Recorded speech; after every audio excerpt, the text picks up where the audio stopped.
All right, the ADC mass defection fever. The sinking ship becomes a mega force. Why top politicians are suddenly dumping the APC for the ADC. While the APC is busy planning its national convention, the quiet revolution is happening in the opposition. Just this weekend, reports confirmed another wave of high-profile defections to the ADC, African Democratic Congress. Analysts are calling it the ADC fever, as politicians who feel squeezed out by the APC's consensus model are flocking to the ADC as the new third force for 2027. This comes as the State House issued a stinging warning to the ADC to stop reckless allegations against the new Electoral Act. The ADC says they are gaining 50,000 members a day, as we reported last week, and the APC is already calling them irresponsible. Is the ADC officially the new PDP, or is this just a temporary shelter for those who lost out in the APC primaries? Give us the sharp edge, sir. Thank you so much, Ola. I could not help some what's it called, side jiggles when you were mentioning the exodus into ADC, and you were given some perspective on that from the report that you read. And it's a well-deserved situation. It was expected. Remember, months ago, I told you there will be self-implosion within APC if the whole thing is not managed. And the fear is that people who fail to imbibe certain lessons of history would always, like past political thinkers taught us, they would always repeat the mistakes of history.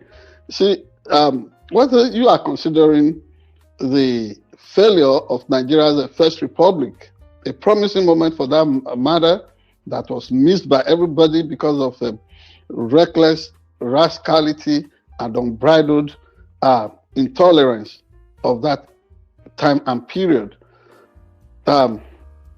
Or you thinking of the unmaking, the tragic unmaking of Nigeria's Second Republic, 1979 to 1983, is a familiar tough. It's a road that Nigerians have traveled. The road ought not have been taken, but which we traveled and ended up as Waterloo, as disgraceful defeat, not just for the consciousness of the nation, but also past experimentations concerning political evolution in Nigeria. And why do I say so? This thing they call consensus is nothing other than the mentality of Oloyeti Sobe, Baba Sope. You know, if we translate that, the big chief has spoken, has pronounced it, and the big man in the house, you know, let me just transliterate instead of translating Baba as the big man, because Baba ordinarily will mean father.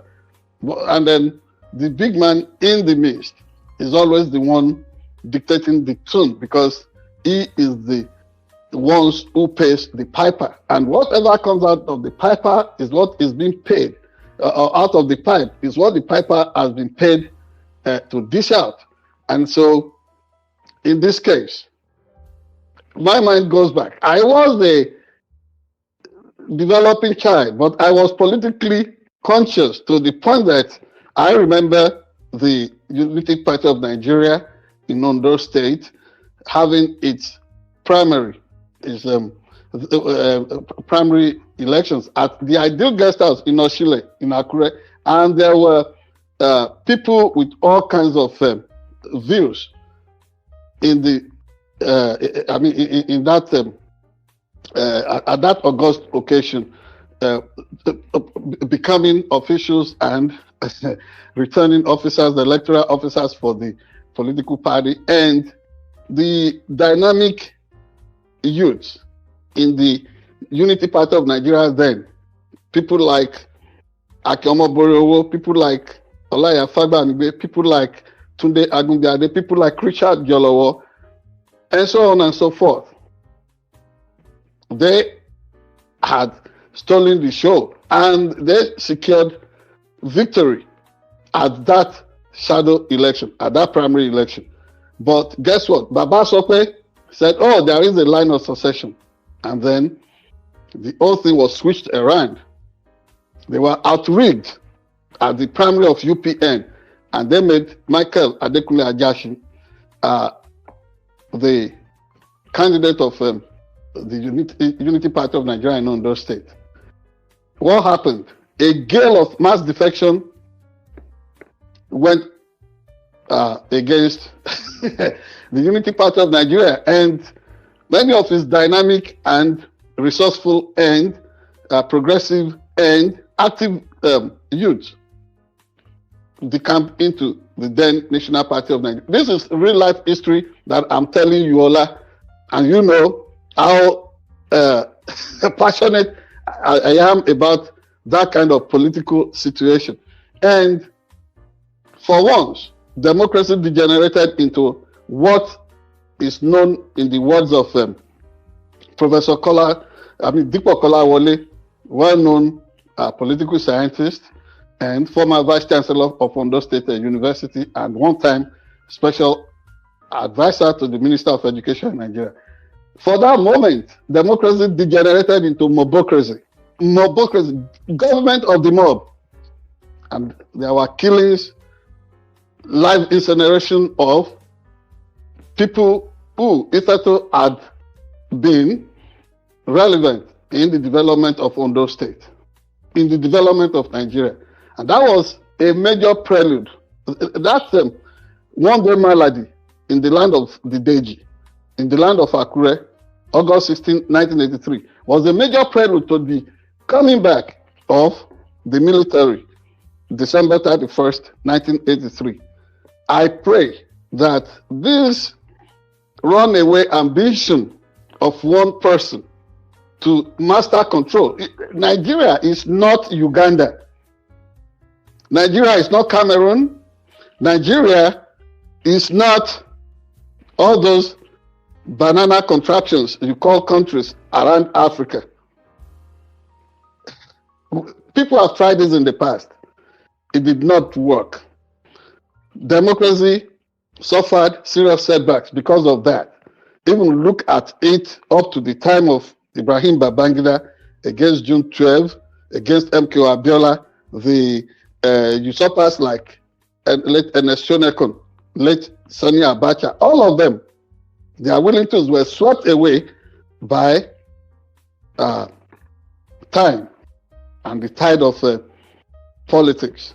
So this movement calls for caution, mass defection into APC. So if people are now moving out of APC, it is a familiar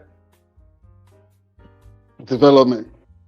We have been through this before. Just that poetically captured, we would not anticipate that it will be like this again. But if you keep repeating the same foolish stuff over and over, does it not show a sign of something that is bordering on the use of Kolo or reading from the book of, of Colossians? Anyway, it's called weary, madness, or lunacy in Nigerian parlance. So, what this moment calls for is that people should be inward looking again, introspective, and look at the laws. The so-called Electoral Act, the amendments thereto, should be examined. Is this really working for the good of the Nigerian public? Can people really study this presidential system properly? In America, where the thing was borrowed, way back from 1979 up to the present moment in Nigeria, I'm talking of, you see people making party primary so open. It is so transparent. You can even go and vote in the primary of Democratic Party, even as a Republican, but also as independent. Because it is an affair for the people. Let the process of whoever is going to represent the consciousness and the spirit and the constitution of the people really be open to everybody to pick. What is this consensus thing? Pick position. Lack of internal democracy, and everybody is watching. Oh, they say it is homegrown democracy. Homegrown democracy indeed. What an irony. And so, as we proceed, it would look like ADC is gaining, but we're expecting within the next 24 hours or thereabout some Supreme Court pronouncement in Nigeria. Whether ADC will be on the ballot or not, we do not know. The challenge coming from David Mark and anyway, thank God there is a fallback position. It looks like PRP, the People's Redemption Party, that has been around for almost 74 years in Nigeria, starting first as the Northern Elements Progressive Union in 1954 or thereabout. The party that was midwifed by the Aminu Kanos and the Talakawa followers of this world. A party that has always, played the political phoenix, rising from its arches where military would strike, everything would happen. This party would always still rise. The People's Redemption Party in Nigeria seems to be coming to the rescue. Is now offering, I think, through its new chairman, one-time political advisor to President Bola Tinubu himself, but who is now the chairman of the party. But he does not have any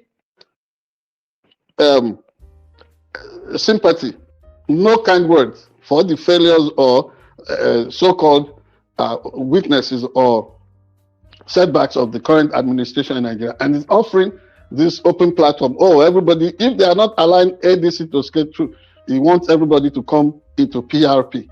If these alliances, if this coalition can hold stick, not destroyed by the conflicting ambitions, the consuming presidential hopes of people like Peter Obi, people like Rotimi Chibuike Amechi,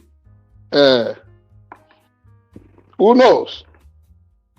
If they can just buy the humble pie, do not play the ostrich game, and then unite first.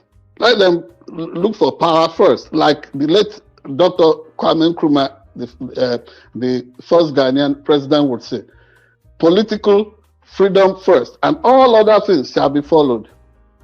I don't know. Maybe they will also seek the righteousness that Jesus canvassed too. To that kingdom desire. If they would do that, I think they would successfully say, okay, they are really mobilizing. The people are really finding their level. Otherwise, they will be hit by what the late Nigerian brilliant playwright, the late Professor Oladimeji will capture as Eve, tragedy of the oppressed. Because if they cannot have that unity of purpose, if they cannot have that concerted initiative and efforts to dislodge and canvass alternatives. For the first time, I listened to the PRP chairman say what they would do differently or different from the sitting APC. That they will go the opposite direction from the deceptive neo-liberal ideology or lack of ideology and core philosophy and defining ethics of the sitting party in Nigeria. After all, the choice will be that of the people, not like a political, I don't even know if I'm a political analyst, not for a journalist like me, but for the people to stay on the ballot. But all these things we're saying, when push comes to shove, would the people not again vote for that money, 5,000, 2,000, that whatever disgraceful lottery they have always been offered? They will cook a pot of soup after, after that ballot stuff that they have traded away, and then they suffer again another 4 years, another 8 years, whatever. But I think ultimately the decision will be that of the Nigerian people. Thank you so much. Thank you. Ladies and gentlemen, again, join the conversations in the comment section. Hit the like button, share, subscribe, turn up your notifications, and follow. Yes, please go ahead and subscribe. We just crossed the 500 mark of subscriptions today. So please, let's keep it going. We're trying to get to 1,000. Thank you so much. And if you're watching this on Facebook, please make sure you're following everywhere. Right now, we're just going to go ahead and get into the Sharp Edge News TV special. We'll be right back.